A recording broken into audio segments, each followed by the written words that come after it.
You all So, right? yeah, great. And great. Thanks for joining. Thanks for joining today.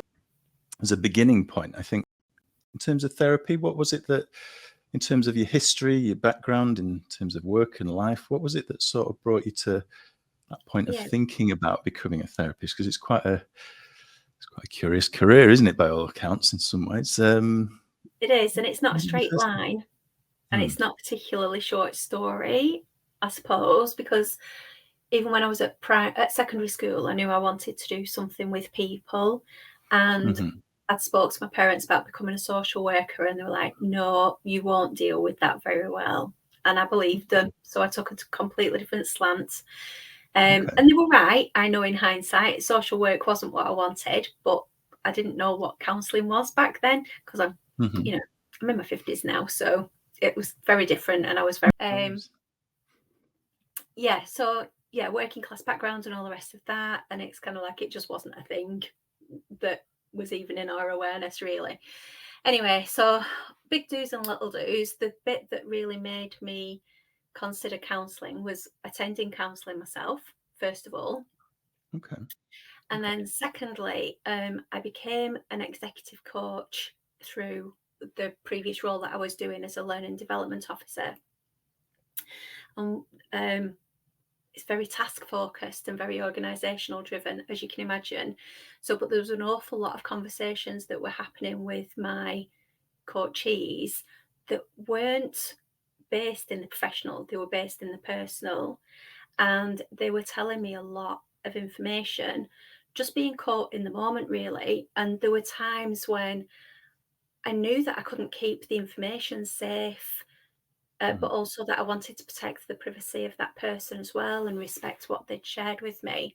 So that was the first time I thought, I need to go and get some counselling skills just so that I can do this.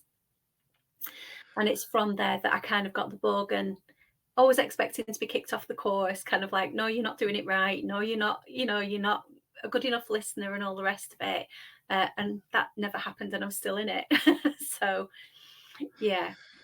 Yeah, so it started out. So going back. So your initial thoughts were social work. Your mum and dad saying, "No, that's too." What were they saying? It was like too hard job, isn't it? There's no doubt. I'm too emotional for that. Oh, I Yeah. see. Okay. I'm too And soft. but then you ended up in executive coaching. Then I mean, I guess that's helping profession, isn't it? So was that through an organisation? Was it? Yeah, so I mean, my path to that was even windy. So I started off in customer services, so I learned a lot about people through that. Then I worked a lot in hospitality and ended up in management. But what I enjoyed most about management was the learning development. So I went and enrolled on the CIPD learning, personnel and what's that called? Personnel and Development, Chartered Institute of Personnel and Development, basically. So I did all the management training through that, and with the view to end up in learning and development. And I did that role for 15 years before I left. So all that underpins this. So I got a lot of knowledge there, probably more from the CBT perspective of, the cognitive leads, the thought process, and the what you do with it, with the behavior and how you feel about that. And that fit really well into an organizational setting in terms of that learning theory.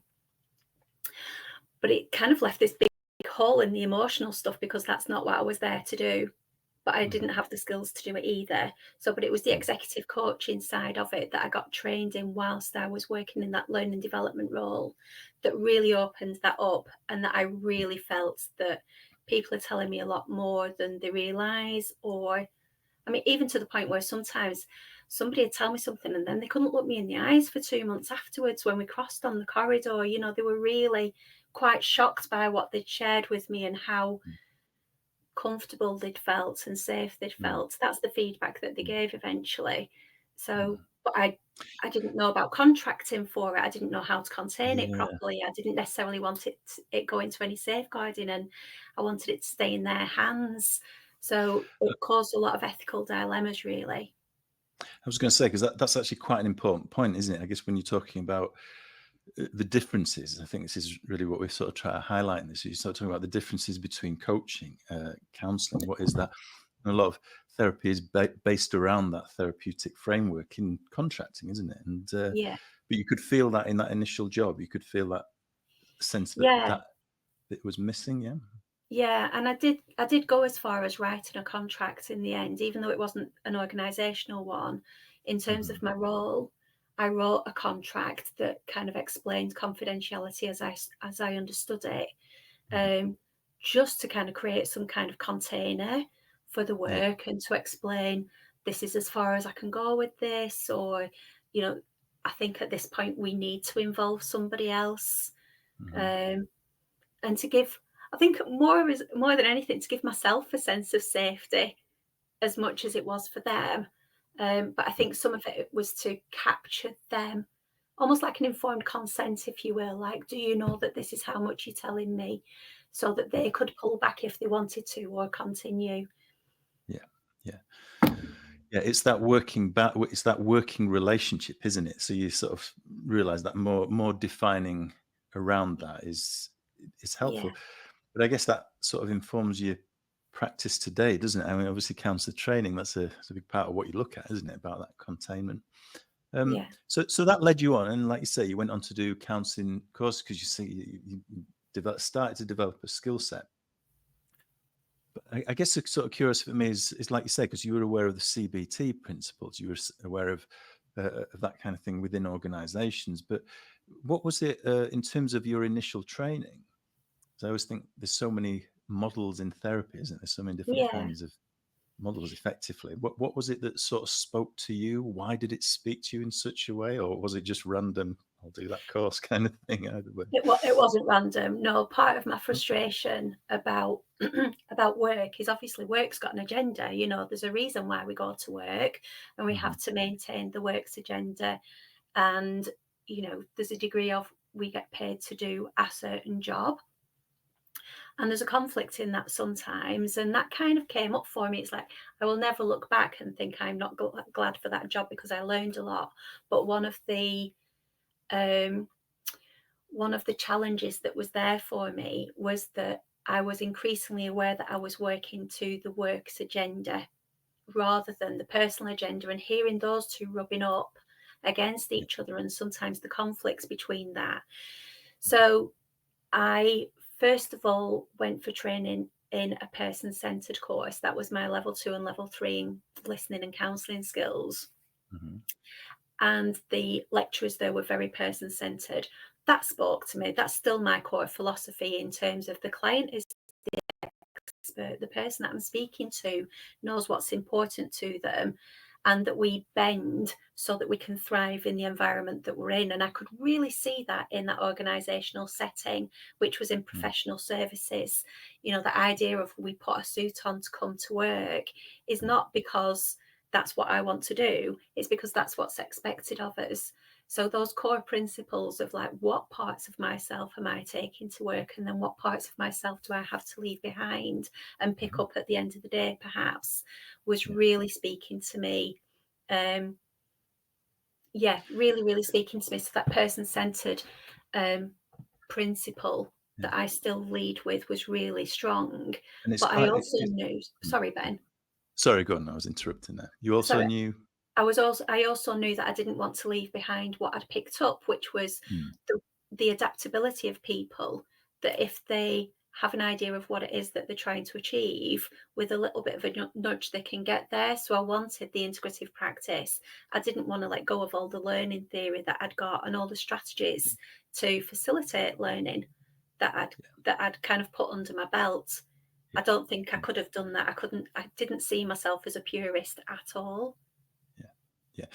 And this is the interesting bit, isn't it? So there's that kind of background knowledge of just literally working in a different role, but the breadth of kind of sort of, I guess, sort of diversity in that. But then you moved into, like you say, the person centered spoke to you. This was the bit, wasn't it? This is the bit which actually thinking, oh, Yeah. hang on. Obviously, for people watching, I'm thinking person centered. What does it mean? So it's about person being the fundamentally being the Core. expert, isn't it, Yeah, on and their being at the lives? core of it. So even though I'm an Yes. integrative practitioner, I'm very much led by the client. The client knows their life history, they know the context that they're working in, they know the nuances of what works in relationship and what doesn't.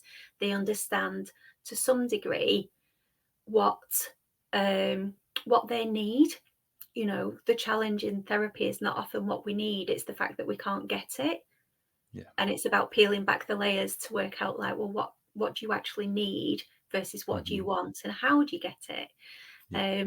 So all of that tells me about that client being the expert and about them being central, and actually hearing that and reflecting the okayness of that Yeah. back to them being the absolute core of themselves, and what I'm there to do as a listener.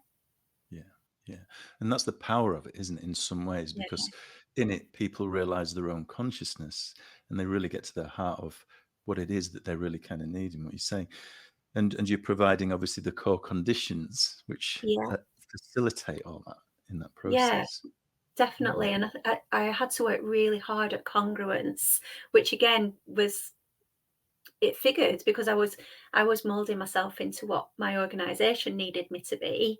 And that's Yes. the message that we give out, isn't it? And that was a personal conflict for me, because sometimes we don't agree with what the organizational agenda is, but in certain positions we have to conduct that anyway, don't we? Yeah. So, Yeah. you know, kind of making that link to my own congruence was a heck of a task, because I didn't realize how much I'd done that through life in general. How do I fit into my family? How do I fit into my friendship groups? Then how do I fit into the organizations enough to rise to the positions that I want to and have the responsibility that I want to? And each time it's kind of like adding another layer on of somebody else's agenda. So finding congruence and understanding the language that went along with that. I worked hard at that. I think I put that on myself as a 2-year mission, really. During my level 4, that's where that all played out. And I think that's my core skill. It's like the genuineness and the empathy, that's there anyway, but for me, I believe. But the congruence was the skill to be learned for me. Yes, because it is, like you say, it's peeling away expectations of other people. So you're actually getting to see that person, isn't it? Beyond all those other agendas, Yeah. which is amazingly powerful sort of transformation in your journey. As you mentioned earlier as well, there's an integrative model, Yeah. person-centered being one. Integration means, so we so as I understand, is two models which are integrated to create a core principle Yeah. in the therapy theory. What was the other model then? So, well, I think more than anything now I see myself as pluralist, but I don't think that was language up until I was coming towards the end of my qualifying studies. But my teaching at level 4 was probably more humanistic. So my training was in person-centered transactional analysis and Gestalt. Okay. And person-centered is the one that I most sit in, from that way of being. You know, Carl Rogers talks about a way of being. That's that. And everything else is almost like in my toolbox, if you will. I see. Yeah. So, but because of my coaching, I've got a very solution focused perspective. And again, the coaching model that I went to was solution focused coaching. So let's draw a line, let's have a Mm, work out where we're up to, where are we going, and what do we need to put into place. So because I really believed in that, I worked out straight after my training and towards the end of my 100-hour placement, if you will, I started to work out, how do I integrate those two things, because they're both helping. You know, they're both tools in the helping profession. They're modalities in their own rights, and on paper they're not supposed to mix, because I think solution focus is seen as more directive than person-centered is. I mhm, think the way that I practice as a solution focused coach was actually quite person-centered behind it anyway, kind of like, what do you need, where are you mm. going? So I think for that reason it made it easier to integrate into my humanistic practices. Yeah, I see. So I think where I'm not quite as integrative as I am on paper is that integrative therapy is integrative therapy is a lot to do with the body. And although I use of self, I don't really go down the CBT mindfulness approaches that come along with some integrative practices. So I'm very much the thinking, feeling, join your heart to your head and join your head to your heart. And then everything else is an add-on. So that's sort of working with the individual that's in front of you, isn't it? In some ways, what you're saying is, because again, that you're talking about kind of who are your clients, who turns up, who in front of you in your clinics. It's going to be a vast array of different clients, isn't it? So you're able to, like you say, sometimes do you find that sometimes people need more of a solution-focused approach kind of thing, or in that sense? Yeah, But and I yet at the think same time, sorry. yeah, and I think I'm noticing that more and more, which begs that question, doesn't it? It's kind of like, well, is that they need it, or is that just what I'm noticing, and that's where I'm going? So I am directing the sessions. That's that constant argument, isn't it, about your philosophical position as a therapist? So, but I think that there are certain factors that influence whether or not that solution-focused approach will come into my work. So when I do an initial session, if I use that as an example, I will listen really hard before I tell anybody how I work, because it might be that the modality that I think is the one that I'm hearing isn't necessarily the one that I want.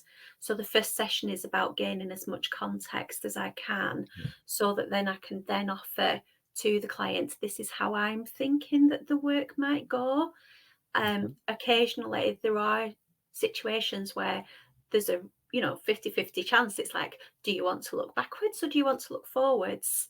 And I'm picking up on that because of the use of language and the way that they're sat in the chair and the way that they are talking about their goals or their past experiences. All of that is information that's given to me.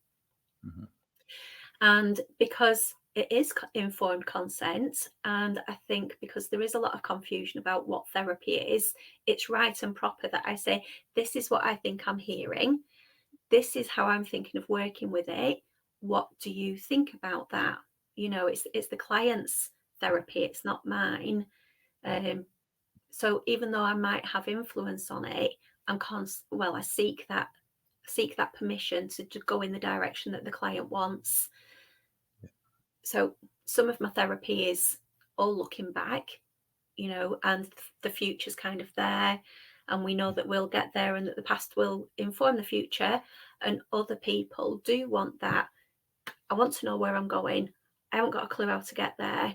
This is the stuff that's in the way that we might need to do therapeutic work over, and that's when I'll have more of a solution-focused approach. So that's what a client approaching you is to expect on that first session, and it really is a kind of working with them to kind of figure that out, isn't it? In some ways, where The they're real at. alliance. So we talk about therapeutic alliance, don't we? And that first session is all about building an alliance. And I offer that to the client. I tell the client that their only job in that first session is to work out whether they feel comfortable with me, and do I understand them enough that they think I can go with them. And that's their only job, because if that relationship isn't there, again, very person-centered Carl Rogers, then at some point there's going to be an impasse where we're not going to get over this. The trust in the relationship is paramount. So that being said, once that kind of, and that is really, like you say, someone coming in and building that trust, because there are times where people, like I say, and there's no doubt, I think any therapist will say, sometimes there's not a gelling, is there, some way or other? No, and that's okay, isn't it? So, and I think at that point, again, I suppose it depends on where you are and what you know and who you know as to whether or not you make a referral. But I think, again, that coming back to that congruence, learning to have the confidence to say, I don't think this is going to work between us, is a really big thing. Like both for the counsellor and the client, because neither one of us wants to reject or be rejected. Yeah, absolutely. And I think that, I mean, it's an important conversation, isn't it? Because I think especially the clients, people who've never experienced therapy at all, sometimes think, oh, this is my counselor, I must, I mean, sometimes there is that bit where if there's not a gelling, you are allowed to, dare I say, shop around. And I think that's Yeah. it's just part of the course. The fact that people would know that they have that choice, I think, is an important aspect of accessing therapy, isn't it? But like you say, you have that conversation with them, because it is all about that rapport building and really Yeah. understanding them in that first session. Yeah, because I think, there's a wealth of information out there, isn't there? Like on the directories of this is what therapy is like for me, this is what therapy is like for me. But even as a counsellor, I go on those and it starts to swim in front of my eyes and think, well, I can't really tell one from the other. So there's an element of potluck that first time that you go and see somebody. And I think what is perhaps not talked about very often is that you can do a couple of sessions with a therapist and think, this really isn't for me. So why put yourself through that torture? Go and find the person that's right for you. Yeah. Thanks for that. And I think that's important, isn't it, for both, because it is relationship at the end of the day. And there's got to be both a meeting of purpose in that sense. Yeah. In terms of, just a quick word about, sorry to throw this one in, because it's all right. obviously the kind of things that you would work with, kind of typical kind of problems or difficulties people might have. Where does it sort of range from? What does it look like? So for me, I do seem to have a pattern of clients that find me. So I started off after I'd qualified, recognizing that the work I'd done in the placements and in my training had been largely anxiety, depression, and loss. Those were the core elements that were coming through. And then because of my experience as an executive coach and a learning development officer, there was issues of like self-esteem and like personal effectiveness and relationship issues, like difficulties at work, bullying, etc. So they came through. At the same time as that, I went to work with children and young people in schools, and that really increased the breadth of what I work with. So now I still work with children and young people, but 14 and above I work with now in practice. Occasionally younger, but mostly that. But the issues that are presenting to me now, because there's a saying in therapy, I'll just put it forward first of all, that you get the clients, they'll find you. The clients that you need find you. And even though we don't necessarily go out creating a pattern of clients, somehow we find a niche. And I've seen that happen with some peers as well. And I think it's really interesting about kind of like what niche do we end up in. So a lot of my niche is around relationship challenges and relational trauma. Neurodivergence is finding me, but I think that's again part of that pattern of communication and the similarities and the openness and the literality that comes with the training from being a counsellor, partly, but also because I'm also neurodivergent. So it's almost like you're in a club. So but again, would it's you not like going to to work say a for little bit everybody. more? Yeah, I was going to say, would you like to say something on that, or some neurodivergence? I think where we're at the moment, especially around adults, because there's a curiosity, isn't there, at the moment about I think I might be neurodivergent, and people not really knowing where to go with that. And having gone through the process of questioning it, exploring it, going for a diagnosis about something, working out what that means for me, there is an element of insider knowledge that I have that is helpful but not essential, I believe. So even before I was diagnosed and while I was working in the schools, it was the person-centered practice that enabled me to work well with neurodivergent clients. I didn't have everything. I knew I had gaps. But meeting the person first, finding out about the person, understanding what it is that's easy or difficult about their world, felt very person-centered to me. and then Mm. using that information about relationship and how are we in relationship to then develop on that, wherever that ended up taking us. Yeah. Yeah. Yeah. So And yeah. that's you can see how powerful that is, isn't it? Because it's giving space, isn't it, to directly look into someone's reality, isn't it? And just to be able to understand that, because like you say, when Yeah. it's And for it's me, that's still about relationship, because it's relationship with yeah. self and relationship with others and relationship with society. So I do Hmm. see all my work as being relational work. Hmm. Um, yeah, yeah, all of it, like past traumas, relationship with self, relationship with trauma, um, marital disputes, relationship with self, relationship with expectations, relationship with the spouse. You know, Yeah. I think a lot of things for me come back to that relational way of being and who am I and why am I dissatisfied. So there's very existential elements in my way of working as well. So I was going to say, I mean, that's why it's a curious thing to ask, isn't it? In terms of, sort of a specialism, isn't it? What do you work with? Because there's such a vast variety of stuff, but at heart it is relational, isn't it? And it is, so people to know when not to come to you. I mean, where would you say that kind of limit sits? Because again, when we talk about levels of therapy, what don't we work with? What is that kind of limit, as yeah, it were? I think that changes over time, because ethically we have to work within our competence, don't we?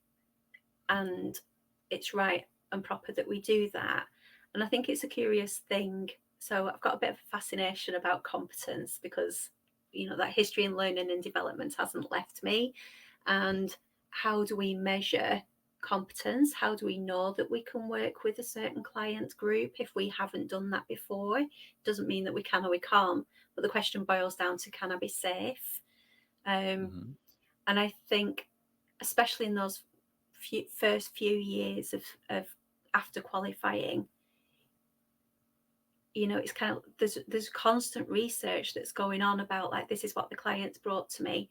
I need to make sure that I'm good enough to work with that client. Um, Hmm. those experiences of not knowing while you're in the therapy room, they're really abundant at first, and then as you get more and more experience, we want more of that, because it's staying in the not knowing that's helpful. So there's Hmm. this really precarious tension between knowing and not knowing, and I think that stands for every client.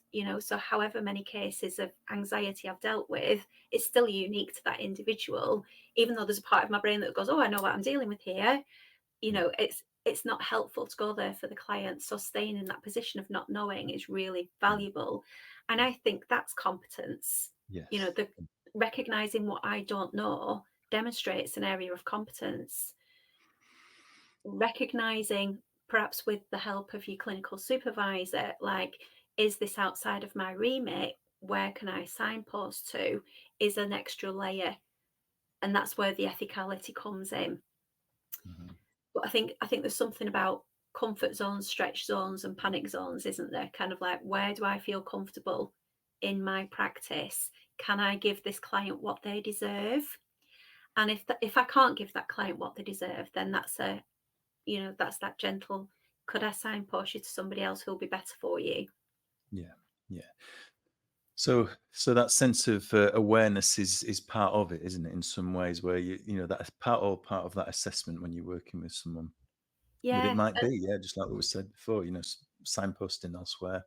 yeah, and I And think I think some of that, because I am so relationally based, some of that even comes down to use of self. So if I don't feel comfortable, if I've got like a rumbling in my stomach or something, or butterflies about the prospects of this work, that's the message.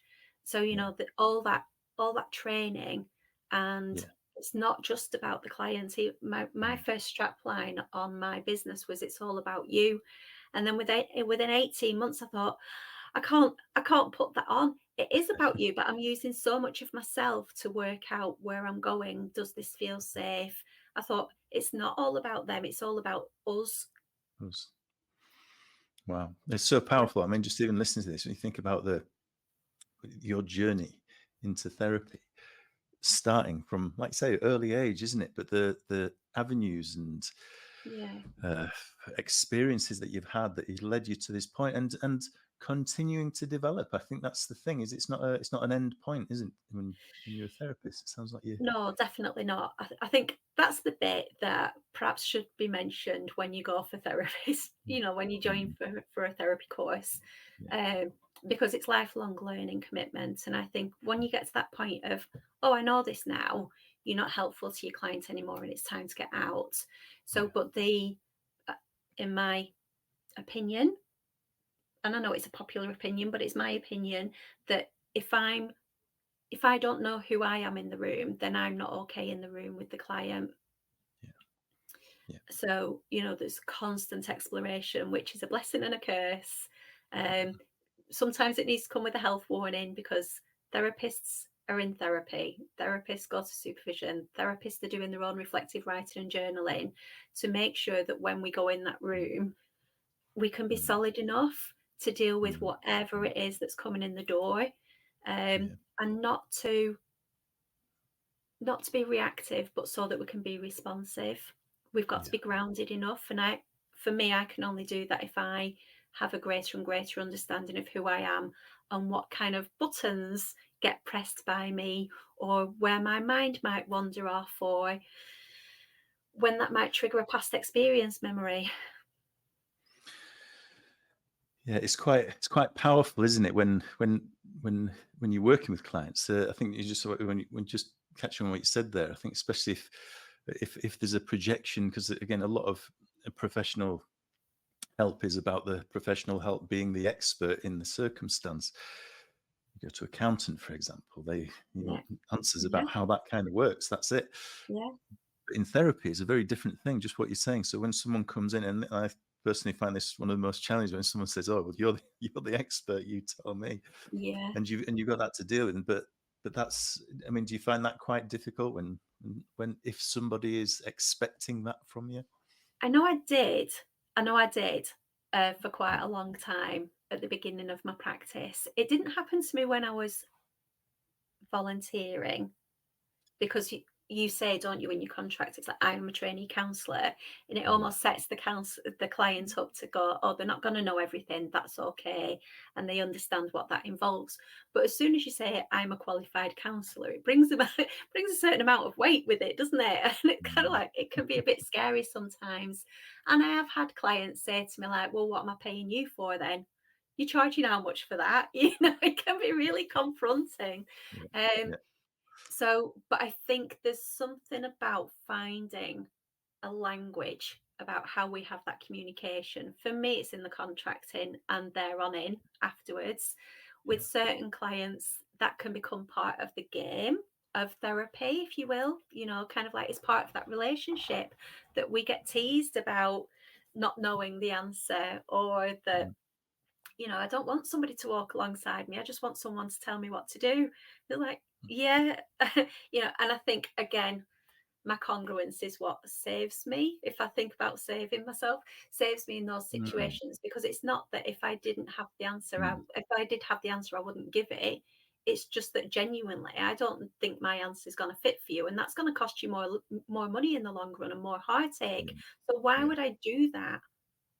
Exactly. And that's the quality, isn't it? I think, the fact that you've got to that bit, to understand that bit, is what, I guess, to a certain extent, people are buying into, isn't it? Because I think in life, I mean, people are very easy to sort of give their opinion about this, that, and the other kind of Yeah, thing. well, But this is, your mates and your family will do that. So yeah, if that's not worked exactly. for you and you've come to therapy, you don't need me to give you some Yes, more advice and tell you what to do. You need help to figure it out for yourself. exactly. Just an aside, because I know obviously that you're in training as well. Would you like to talk a little bit about that? Is that something you like to talk about? Or? Yeah, I always want to talk about it. Right. So, as I said, lifelong learning. Hmm.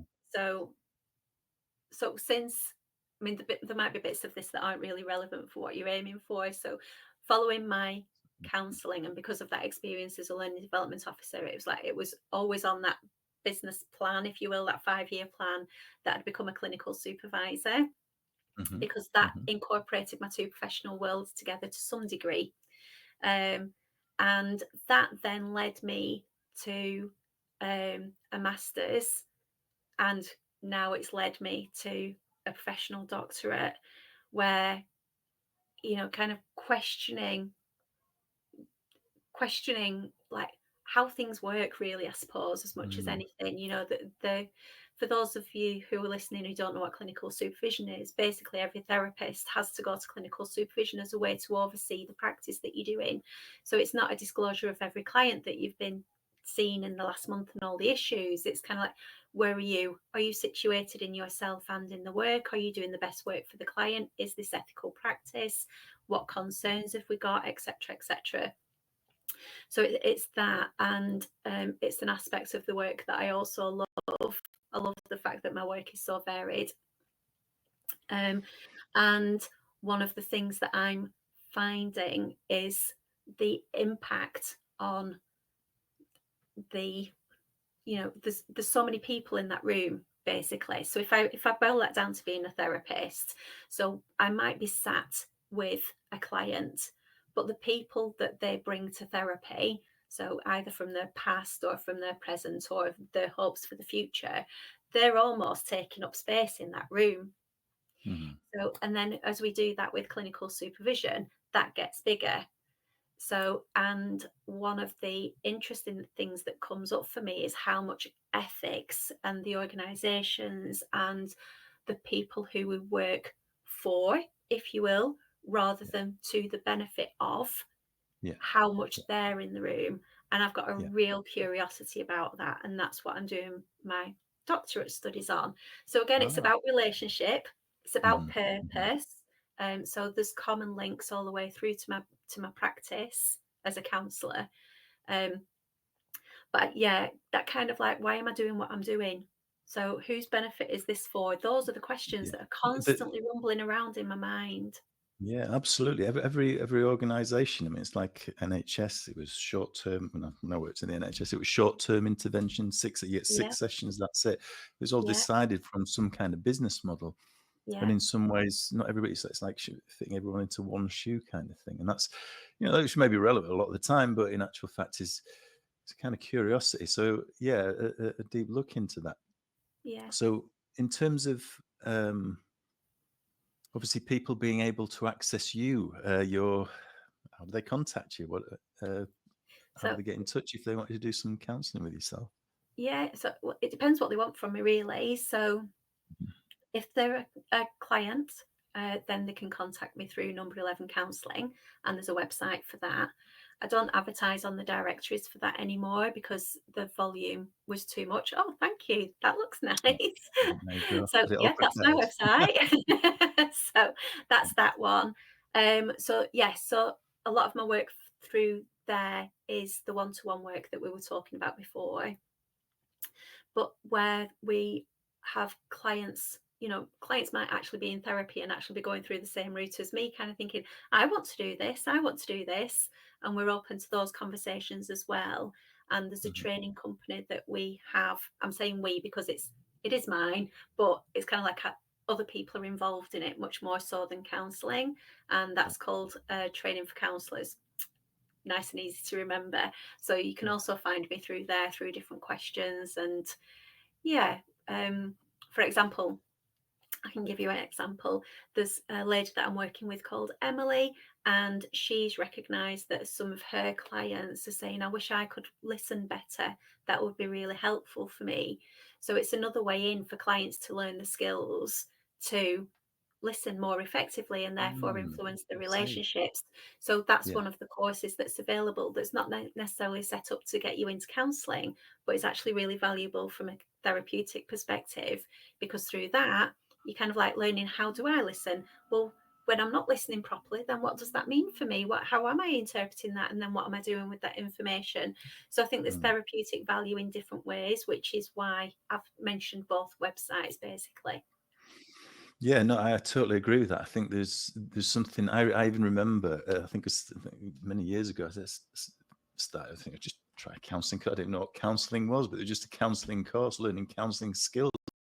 Very short course, but it was amazing. Absolutely blew my mind. Yeah, just about the dynamic, because I just had no idea about listening is this, is it? It's this, and it's just, Yeah, it's really remarkable. We think we know how to listen until we're sat in a yeah, room with somebody who really knows how to listen. It's like, I don't do any of that. What am I doing? So they're how really did you valuable, understand that? So, yeah, and really there's a valuable, really perspective. valuable.